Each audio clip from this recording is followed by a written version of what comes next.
Muy importante columna de Ana y muy Buenísima. valiosa reflexión sobre lo que está pasando y sobre la necesidad de defender la institucionalidad, la Constitución de Colombia, por encima de, de cada coyuntura. La deliberación de los militares en ninguna circunstancia puede ser buena para la democracia, como tampoco puede ser buena para la democracia que se piense que en virtud de unos principios democráticos se puede irrespetar la decisión democrática de las mayorías. Eso es algo que, bueno, les cuento. Ayer tuve una entrevista con una colega mexicana a la que respeto mucho. Se llama Carmen Aristegui. Ella gentilmente me invitó a hacer una entrevista y cuando terminamos la entrevista hablamos de lo que había sido el fraude o lo que se presume fraude en la elección de Felipe Calderón como presidente de México, que se desconoció el resultado que aparentemente favorecía al actual presidente Andrés Manuel López Obrador. Y me decía Carmen algo que me parece que sirve como reflexión para nosotros, que mucha gente alegaba que como López Obrador no era favorable a lo que ellos consideraban la democracia y la estabilidad mexicana, que estaba bien que las autoridades electorales marcharan en contra de él. Y me dio un nombre magnífico que espero no tengamos que usar como título de ninguna columna. Me dijo, en esa época, aquí en México se hablaba del fraude patriótico. Entonces, vamos a ver cómo se sigue desarrollando esta elección. Doctor del Río, ¿qué percepción tiene usted de este tema de la separación de los militares de la política y de lo que ha venido pasando en los últimos días? Le pido que lo piense, desde luego, como partidario que es del pacto histórico, pero sobre todo como jurista, sobre lo que esto significa desde el punto de vista de la institucionalidad. Daniel, es que esto no lo puedo decir como partidario de nada y le voy a explicar el por qué. El debate ni siquiera es aceptable hoy, porque esto no es para debatirse.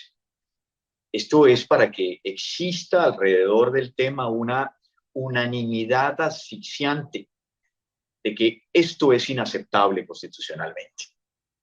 Esas encuestas que estamos viendo de quién tiene la razón, por Dios, mire, tenemos un debate político en el que todos estamos participando. Aquí no hay ninguno de esta mesa que tenga un deber constitucional de silencio o de obediencia. Por el contrario, desde nuestras propias orillas periodísticas, jurídicas, somos críticos del sistema partidario de algunas corrientes ideológicas. Lo decimos en público, lo decimos en privado, lo decimos en nuestras redes. Pero ninguno de nosotros tiene ni armas en el cinto, ni el monopolio de las armas para imponer esas ideas. De otra parte, tenemos el comandante de las fuerzas militares, quien es el jefe de una milicia propietaria del monopolio de las armas, que sale a intervenir en el debate político democrático. Y ese es el punto de diferencia. Su obligación doctrinal es la sumisión, no desde el punto de vista de la anulación del pensamiento ni de la anulación de conciencia, sino desde el punto de vista del régimen democrático al que pertenece. Su misión constitucional, valiosísima, entre otras cosas, es precisamente acatar las órdenes de la Constitución, defender a la nación de injerencias externas y todo lo que constitucionalmente conocemos como su función. Pero lo que no se puede entonces es permitir, ni mínimamente hablando, que la milicia intermedie en el debate electoral. Precisamente por eso, porque tienen un factor diferencial complejísimo y grave, el monopolio de las armas. Eso que hizo el comandante Zapatero no es otra cosa que un ruido de sables. Es la manifestación latente y palmaria de que no le agrada un proyecto ideológico específico y que él o sus descendientes desde el punto de vista de la pirámide jerárquica del ejército no aceptarán la llegada de una línea ideológica contraria. Y eso es peligrosísimo. Y más peligroso aún, que no exista unidad desde la institucionalidad, desde el establecimiento, desde la comunidad internacional para rechazar esa intromisión. El presidente de la República tenía inmediatamente el deber constitucional y moral de rechazar esa intervención, porque mañana puede ganar una línea ideológica contraria, pero dentro de 4 años vendrán otras líneas y entonces ¿será que el ejército no aceptará las líneas ideológicas que no le favorezcan? Como decían en Francia, primero fueron por los judíos, después fueron por los negros, después fueron por los franceses, mañana vendrán por nosotros. Todos podemos terminar tarde o temprano siendo víctimas de la intervención militar de un ejército descontento. Este tema de la participación de militares en política, incluso en los países como Estados Unidos, donde a los presidentes les está permitido participar en la campaña electoral, en la campaña partidista, hay una clarísima separación entre el rol del comandante en jefe con el de la participación en política. Recuerden el episodio de Donald Trump, acompañado del general Mark Milley, cuando existían las protestas por la muerte del afroamericano George Floyd, y que usó el ejército para despejar con gases una manifestación pacífica para pasar a tomarse una foto. Y el general Milley salió y se disculpó con el país. Dijo, no estamos para esto los militares de Estados Unidos. Nosotros juramos obediencia al comandante en jefe, pero en cuanto a figura constitucional, no en cuanto a político. Y me parece que esa línea clarísima de la institucionalidad y de la democracia se puede ver vulnerada con esto y además apoyada por algún sector social, y eso es supremamente grave para el... Pero además súmele a eso, Daniel, una cosa que yo pensaba que alguien iba a corregir eso rápidamente dentro de la institucionalidad, el propio general Zapatero, pero salió a decir algo peor que lo que había dicho primero, y es que si él se iba, las personas desde el punto de vista jerárquico que iban a quedar ahí tenían la misma línea de lo que él pensaba. Entonces me hago yo una pregunta. En un eventual triunfo, por ejemplo, de Gustavo Petro, inmediatamente Gustavo Petro el día siguiente de su presidencia será el jefe del comandante de las fuerzas militares. Significa entonces que ese mensaje de Zapatero es, cuando eso ocurra, nosotros no vamos a obedecer la directriz del presidente de la República. ¿Qué va a pasar ahí?